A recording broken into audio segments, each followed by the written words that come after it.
Graça e paz, meus queridos e amados irmãos de Cristo Jesus.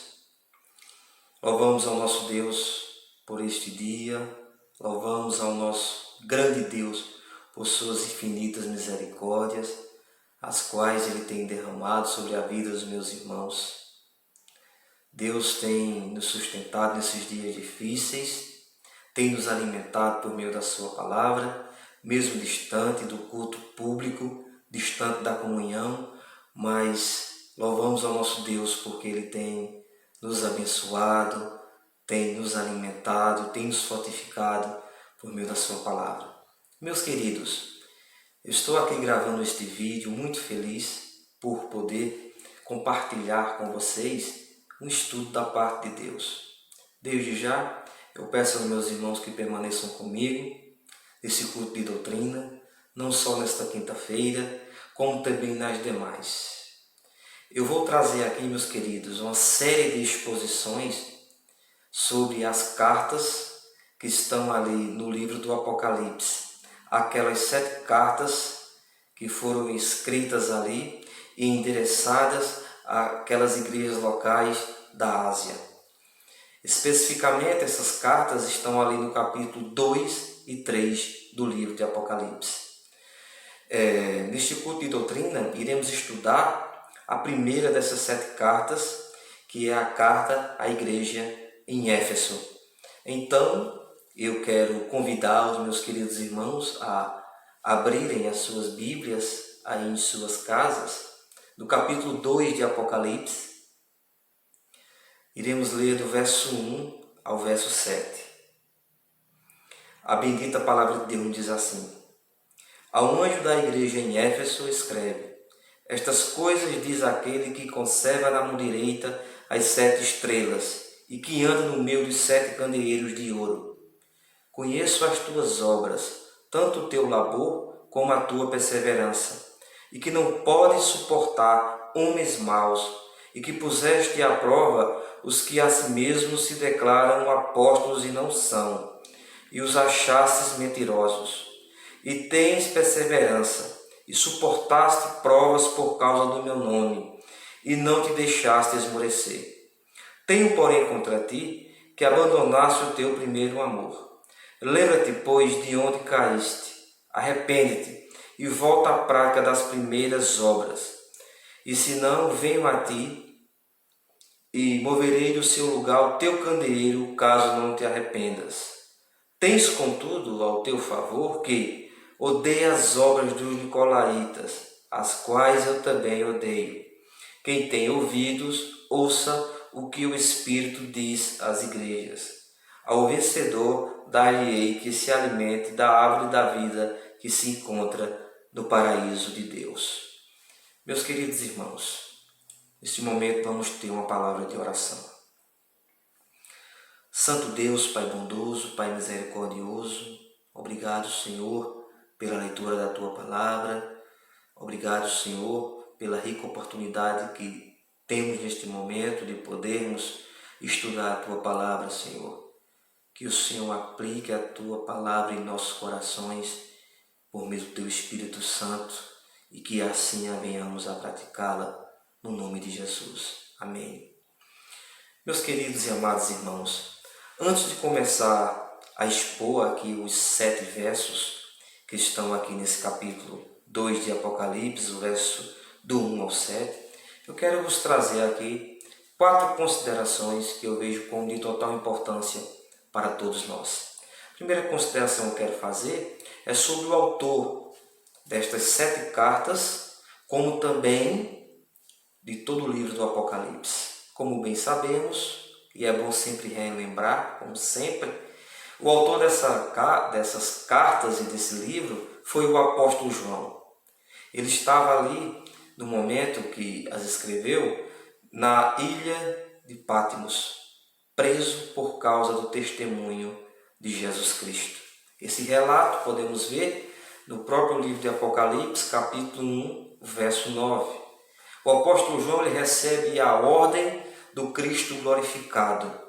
O nosso Senhor Jesus Cristo o ordena para que ele escrevesse ali essas 7 cartas, como também todo este livro do Apocalipse.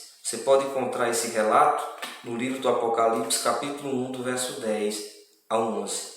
A segunda consideração que eu quero fazer aos meus irmãos é sobre aquele contexto ali onde essa igreja e as demais igrejas estavam inseridas. Meus queridos irmãos, temos ali o Império Romano ali dominando todo aquele território. E ali, nesse período ali que foi entre o ano 95 a 96 depois de Cristo, temos o cruel imperador Domiciano. O pai da igreja, Eusébio de Cesareia, o chama do segundo Nero. Esse imperador, ele queria para si a adoração. Ele se fez de Deus. Ele queria que todos o adorassem e prestassem culto a ele. Aqueles que não fizessem assim seriam perseguidos e muitos ali eram mortos.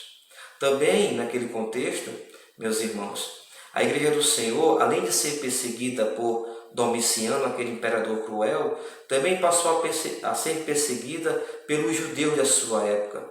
O próprio Cristo ali, quando manda João escrever a carta à Igreja de Esmirna, no capítulo 2, do verso 9, ele chama aqueles judeus de sinagoga de Satanás. A terceira consideração que eu quero fazer é sobre aquela cidade de Éfeso, naquele contexto ali. Meus queridos irmãos, a cidade de Éfeso, naquele contexto, ela era a principal cidade da Ásia, rica com os seus negócios, tinha também portos ali que embarcavam grandes navios de transportes. Também, meus queridos irmãos, essa cidade era conhecida como um centro religioso, porque ali estava a deusa Diana, a chamada Diana dos Efésios. E ali, naquele contexto, ela era considerada uma das 7 maravilhas do mundo. Diante, meus irmãos, dessa imagem daquela deusa ali, os cidadãos daquela cidade de Éfeso a adoravam ali, cometendo práticas absurdas e imorais. Então tinha 2 adorações ali, tanto a Diana como também a Domiciano. Essas 2 adorações tinham naquele contexto. Tem uma citação aqui no filósofo chamado Heráclito. Esse filósofo Heráclito, o qual o nome é Heráclito, né? Ele era residente desta cidade. Ele nos diz o seguinte: ele diz que a moral dos homens que iam ao templo ali, de Diana, da deusa Diana, a moral desses homens era pior do que a moral dos animais. Vejam que absurdo, a imoralidade daqueles homens. Ali, os comentaristas nos dizem que tinham práticas imorais sexuais, tinha sacrifícios diante dessa deusa, Diana. Outra consideração que eu quero fazer, a quarta e a última, é sobre essa igreja de Éfeso. Meus queridos irmãos, essa igreja ela foi bem contemplada com grandes homens de Deus. Quem plantou essa igreja, segundo George Led, o comentarista, foi Priscila e Áquila. O apóstolo Paulo os leva ali na sua segunda viagem missionária, quando ele chega na cidade de Éfeso.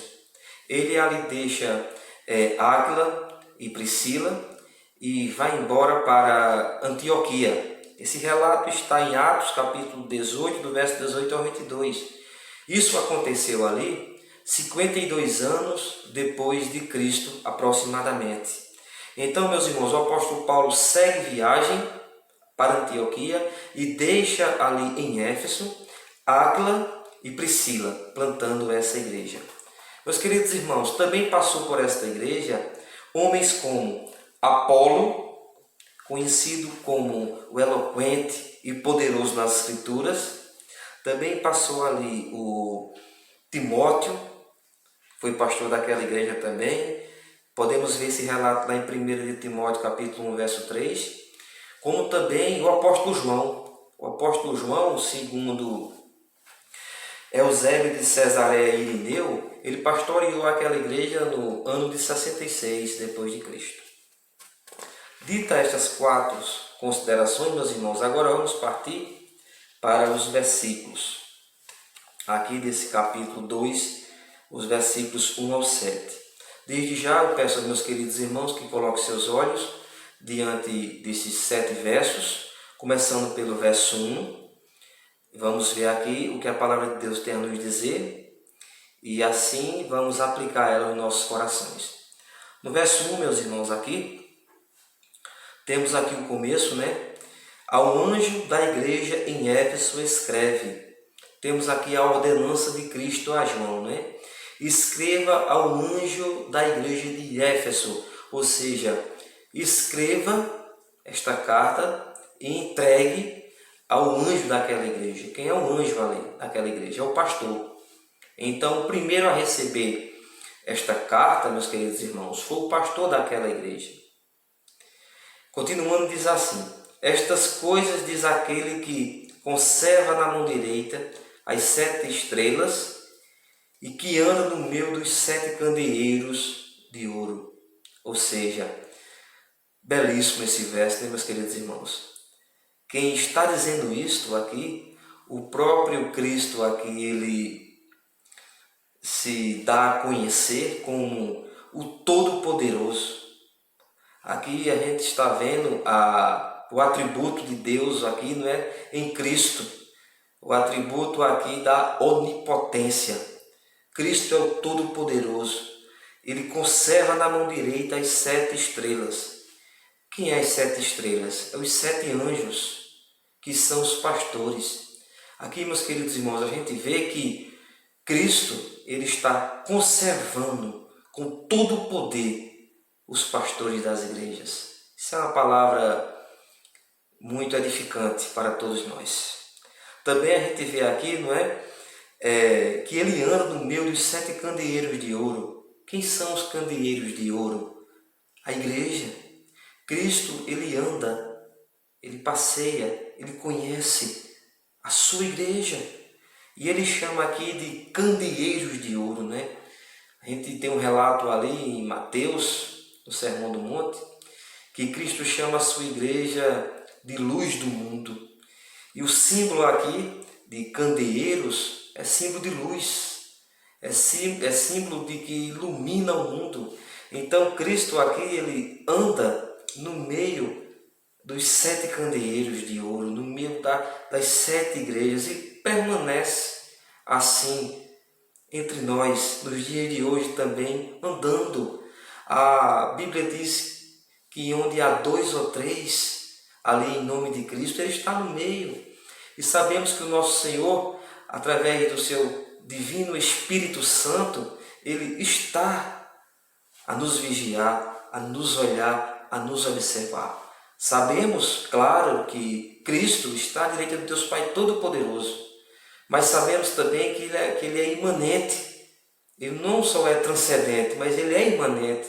E ele está de uma forma no meio de nós, a nos vigiar, a nos proteger sempre.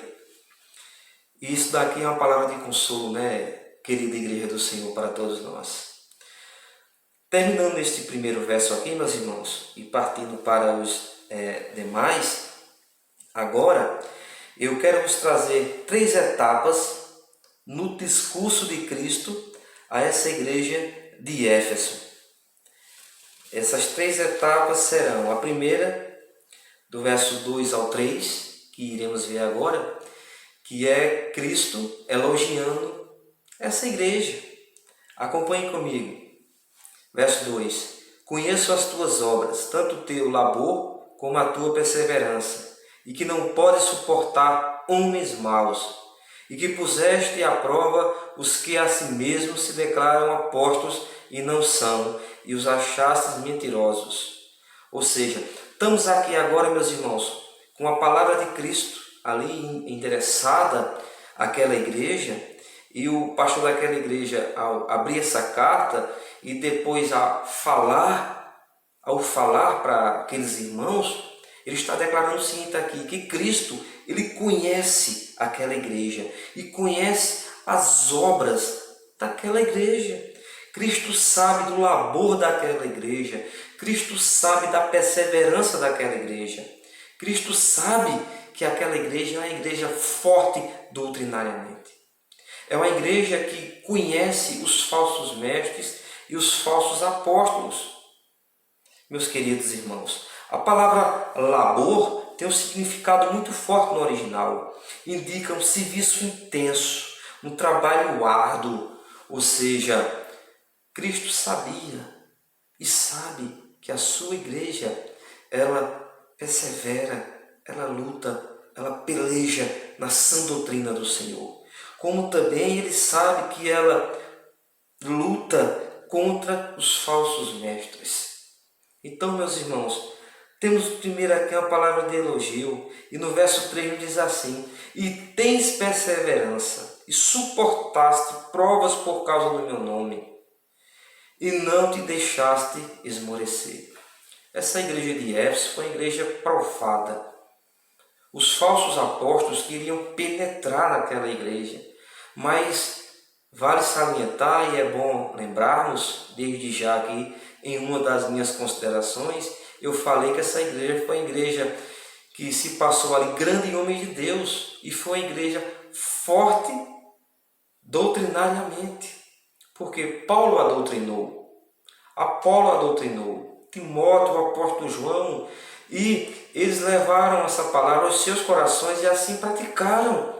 E quando esses falsos apóstolos chegaram por lá, dizendo que eram mestres, dizendo que eram senhores, eles disseram: vocês não, vocês são falsos, vocês não são apóstolos de Cristo. Meus queridos irmãos, e o apóstolo Paulo, ele tinha dito isto aos presbíteros desta igreja há uns anos atrás. Podemos ver esse relato aqui, lá em Atos, capítulo 20, me acompanhe. Atos dos Apóstolos, capítulo 20, do verso 28 ao verso 30. Atendei por vós e por todo o rebanho sobre o qual o Espírito Santo vos constituiu bispo, para pastoreares a igreja de Deus, a qual ele comprou com seu próprio sangue. Eu sei que depois da minha partida, entre vós penetrarão lobos vorazes que não pouparão o rebanho, e que dentre vós mesmos se levantarão homens falando coisas pervertidas para arrastar os discípulos atrás deles. O apóstolo Paulo, meus queridos irmãos, tinha alertado os presbíteros desta igreja sobre esses falsos mestres que iriam aparecer ali, e eles guardaram essa palavra em seus corações, e quando apareceu esses falsos apóstolos, eles assim os resistiram a eles. Aqui, meus irmãos, temos algo já a aprender e aplicar em nossos corações, que deveremos praticar a palavra de Deus, o que aprendemos nos cultos de doutrina, nos cultos dominicais e nos cultos de orações, para quando chegar falsas doutrinas, falsos mestres, que estejamos prontos para assim os repreender e os rejeitar, como essa igreja de Éfeso fez aqui. Ela foi elogiada. Você tem feito isso? Você tem sido forte doutrinariamente? Você tem resistido às falsas doutrinas? Precisamos, meus irmãos, demonstrar essa força. Precisamos resistir a esses falsos apóstolos. Sabemos que nestes dias tem surgido aí apóstolos de todas as formas. Mas eu tenho a vos dizer que são mentirosos, não são apóstolos. As credenciais para ser apóstolo de Cristo, pelo menos duas, são as seguintes: tem que andar com o Senhor, e também tem que ver o Senhor.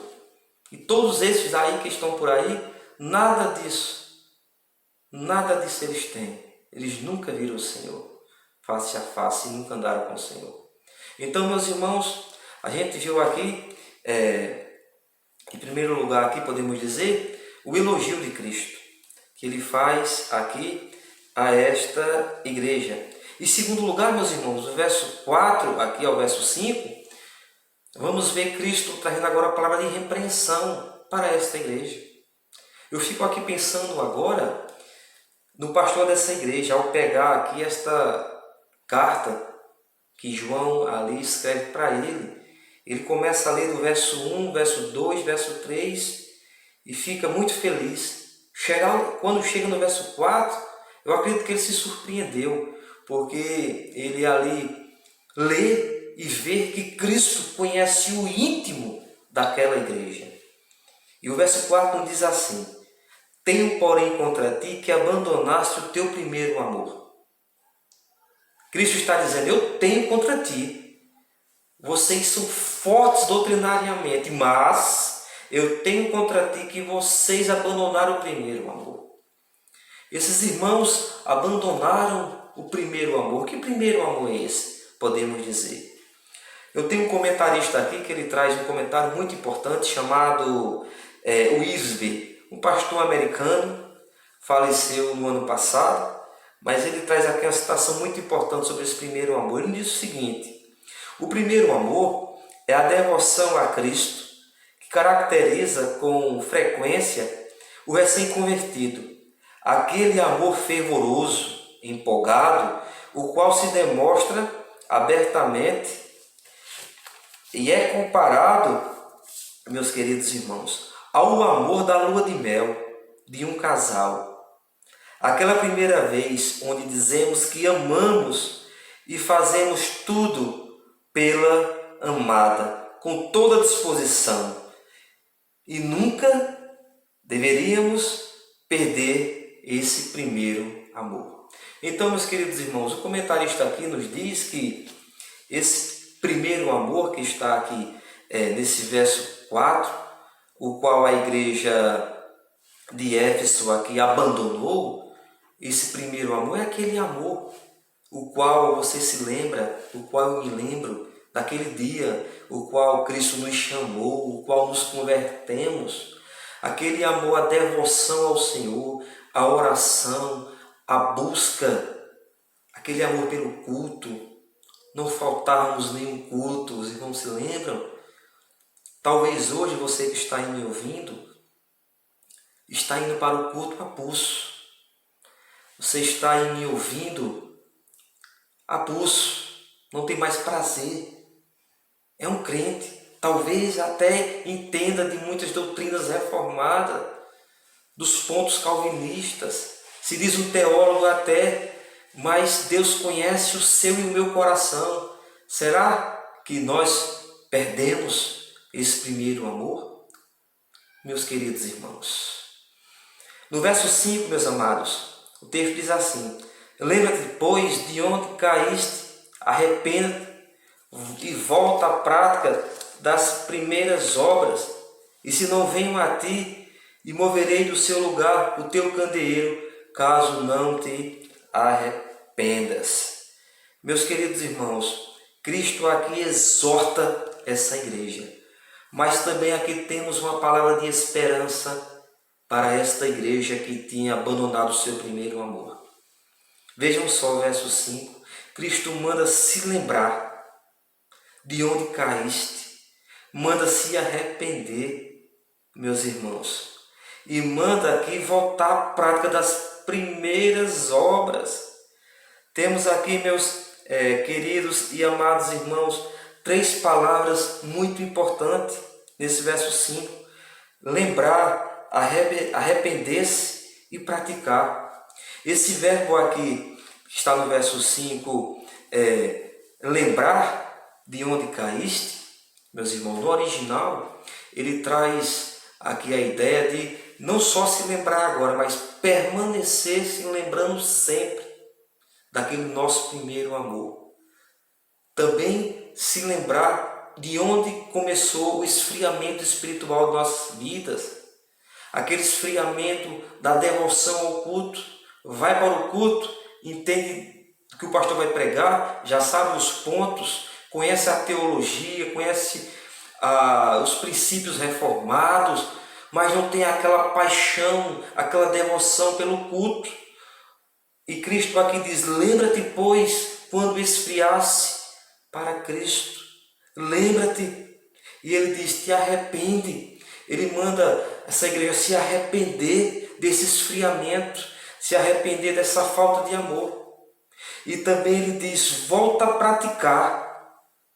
volta a praticar as primeiras obras, ou seja, lembrar do primeiro amor, de onde vivíamos, lembrar também quando caímos daquele momento de esfriamento, qual foi a causa, se arrepender, às vezes pelo orgulho doutrinário que temos, não é? Às vezes nos sentimos muito ortodoxos. Talvez essa igreja aqui se dizia, somos os teólogos melhores que tem na época, resistimos aos falsos apóstolos, aos falsos mestres, mas uma igreja, meus irmãos, que não tinha mais amor. E o interessante é que só Cristo sabe disso. É Cristo que penetra o fundo da alma e o fundo do coração. Então, meus queridos irmãos, repetindo aqui o verso 5, tem que se lembrar de onde caiu, tem que se arrepender e pedir perdão a Deus. Essa igreja tem que pedir esse perdão ao Senhor e voltar às práticas de antes. Aqueles cultos maravilhosos. Aqui podemos dizer que essa igreja, no começo dela, meus irmãos, ali no ano 50, depois de Cristo, ao ano 60, era uma igreja fervorosa no amor. Ao passar alguns anos depois, essa igreja esfriou. Talvez muitos que estavam ali, naquele princípio, depois de alguns anos, se acomodaram na oração, dos cultos, até do ajuntamento, meus queridos irmãos. Meus queridos irmãos, também vale salientar aqui que Cristo, ele traz uma palavra de advertência para estes. Olha o que ele diz aqui, ó. Se não venho a ti e moverei do seu lugar o teu candeeiro, caso não te arrependas. Te moverei do teu lugar o teu candeeiro. Meus queridos irmãos, caso não te arrependas. O que quer dizer isso aqui? Isso daqui não quer dizer que esses irmãos dessa igreja aqui iam perder a salvação. Não é isso. Não é isso aqui. Como bem sabemos, não é? Ninguém arrebata as ovelhas de Cristo de suas mãos. O próprio apóstolo João nos diz isso no capítulo 10 do seu Evangelho. O que ele quer dizer aqui, meus irmãos, o Cristo, é que se vocês não se arrepender, eu removerei o seu do lugar, ou seja, o teu candeeiro, se vocês não se arrepender. Qual é uma palavra que podemos aqui aplicar isso daqui, naquele contexto? Essa igreja local que estava ali poderia se acabar, sumir do mapa daquele contexto. Como nos dias de hoje, né, meus queridos irmãos, como bem sabemos, que muitas igrejas que eram fervorosas, ortodoxas, hoje sumiram do mapa. Então, essa igreja aqui local, essa denominação, poderíamos dizer assim, Cristo está dizendo, se ela não se arrependesse aqui, ela poderia sumir do mapa. E alguns irmãos que estavam aqui, aqueles que se arrependessem, iam permanecer aí, porque se arrependeram, porque eram salvos, porque iam procurar a santificação, iam procurar voltar a ter amor pelos cultos. Mas aqueles que não, tchau, não iam se arrepender, iam permanecer frios. E o Senhor ali ia fazer desaparecer, podemos dizer, essa congregação, né, de Éfeso.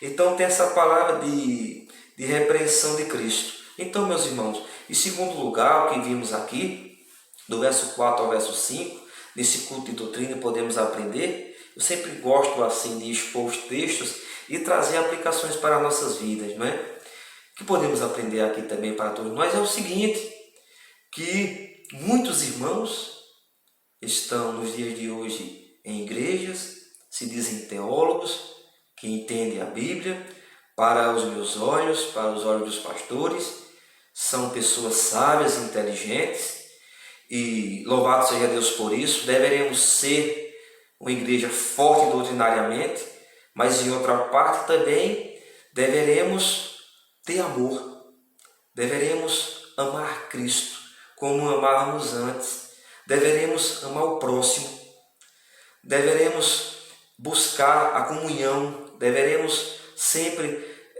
ter o amor pelos cultos, pela presença do Senhor. Não podemos perder o primeiro amor. Se você está aí em sua casa nesse momento, escutando essa doutrina, esse estudo da palavra de Deus, está passando esse esfriamento, essa falta do primeiro amor, se arrependa, peça perdão a Deus, porque Ele perdoa o nosso Deus. Ele é perdoador, Ele perdoa os nossos pecados, Ele perdoa a sua igreja. Meus queridos irmãos, indo para o terceiro ponto, meus irmãos, do verso 7, mas antes disso, eu quero trazer um pequeno comentário aqui, no verso 6. Ao terminar o verso 5, Cristo diz o seguinte: tens contudo a teu favor que odeias as obras dos nicolaítas, as quais eu também odeio. Meus queridos irmãos, não podemos negar, essa igreja é uma igreja forte doutrinariamente. O que faltava nessa igreja aqui era o amor. Era uma igreja fria espiritualmente. Cristo, ao terminar o verso 5, ele volta a elogiar essa igreja no verso 6. Ele diz o seguinte: tens contudo a teu favor que odeia as obras dos nicolaítas, as quais eu também odeio. Ou seja, os nicolaítas, quem eram esses nicolaítas, não é? Quem eram esses nicolaítas ali? Vejam bem, são pessoas, certo? Ali que traziam heresias, traziam práticas imorais para as igrejas, certo? Alguns defendem que os nicolaítas eram seguidores de Nicolau, o qual foi diácono. Essa citação está lá em Atos capítulo 6, verso 5. Estes defensores são Irineu e Hipólito. No segundo e terceiro século eles dizem isso, mas não há evidências concretas a respeito disto, meus queridos irmãos. Alguns comentaristas também dizem que os nicolaítas pregavam abertamente libertinagens, ignoravam o corpo físico como templo do Espírito Santo, promovendo assim a prática da imoralidade. Eles tentavam levar cristãos a estas práticas. E o nome Nicolaus, no grego, significa o seguinte, né? Conquistar o povo. Então, na época dos pais da igreja, os pais da igreja vai trazer aqui um relato, né? Uma citação muito importante sobre os nicolaítas, diz o seguinte, que os nicolaítas apareceram como pessoas amantes dos prazeres, caluniadores, que viviam uma vida devassa, praticavam festa com banquetes pagãos. E Cristo elogia os efésios por odiarem estes homens aqui. Meus queridos irmãos, então, mais uma vez aqui é provado que essa igreja aqui de Éfeso é uma igreja forte doutrinariamente. Essas práticas imorais que esses nicolaítas querem trazer aqui, Cristo também vai falar deles ali, depois a gente vai ver, em algumas quintas-feiras depois aí, na carta a Pérgamo ali, né, Cristo vai falar sobre eles, entenderam? São homens que queriam infiltrar na igreja ali prazeres imorais, libertinagens. Ali do verso 3 e o verso 2 temos ali os falsos apóstolos, os quais os efésios ali o rebateram, não aceitaram ele. Cristo também volta a dizer que no verso 6, aqui meus irmãos, eles também repreendem os nicolaítas. Então temos a igreja aqui forte doutrinariamente. Partindo agora para o terceiro, meus irmãos, e último ponto, aqui agora, Cristo vai trazer uma palavra de promessa para essa igreja. E é o nosso último ponto. Cristo diz o seguinte: quem tem ouvidos, ouça o que o Espírito diz às igrejas. Ao vencedor, dar-lhe-ei que se alimente da árvore da vida que se encontra no paraíso de Deus. Meus queridos irmãos, a esses irmãos da igreja de Éfeso, Cristo diz: ao vencedor de quê? Não é que a salvação é por obras, não. Ao vencer o quê? O esfriamento espiritual. Ao vencer o quê? A falta do primeiro amor. A esses aqui é trazida uma promessa. É uma promessa de se alimentar da árvore da vida que se encontra no paraíso de Deus. O que é isso aqui, meus irmãos? É uma vida eterna. É uma vida eterna com o Senhor. E essa palavra aqui é específica. Ele, quem tem ouvidos, ouça o que o Espírito diz às igrejas. Não só essa igreja, mas as demais igrejas da Ásia que estava ali, como também a nós nos dias de hoje. Precisamos, meus irmãos, nos arrepender e ao vencedor, aqueles que vencem todas essas lutas, esses esfriamentos, esses falsos mestres, esses falsos apóstolos, não só de uma forma doutrinariamente, não é? Deveríamos vencer os falsos apóstolos, os falsos mestres, mas também deveríamos vencer também o esfriamento, a falta do primeiro amor. É isso que está aqui, meus queridos irmãos. A promessa aqui é de um desafio para vencer e se expressa frequentemente no Apocalipse. O tema do Apocalipse, meus irmãos, é a vitória, ao que vencer, não é? O conquistador é o homem que luta contra o pecado, que venceu o pecado, meus irmãos. A árvore da vida, como o paraíso, são símbolos do Apocalipse. Evidentemente, tirados do Éden, o simbolismo deixa subentender que a imortalidade resulta de se comer o fruto da árvore da vida. Adão foi expulso do jardim e foi proibido o acesso à árvore da vida. Mas os vitoriosos em Cristo Jesus, aqueles vitoriosos em Cristo Jesus, serão readmitidos a esse paraíso e comerão da árvore da vida. A promessa, meus irmãos, é da vida eterna nesse último verso aqui, o 7. Não só para essa igreja de Éfeso, mas para todos nós. A promessa é de novos céus e nova terra. Então, meus queridos irmãos, essa aqui é a primeira exposição que estamos fazendo dessas 7 cartas do livro do Apocalipse. E aqui encerramos essa primeira parte aqui. Desde já eu louvo a Deus por você estar aí até agora me acompanhando nesse estudo e que essas palavras aqui desse culto de doutrina sejam aplicadas em vossos corações. Que Deus possa estar abençoando os meus irmãos em Cristo Jesus. Abraço forte em todos e que Deus vos abençoe.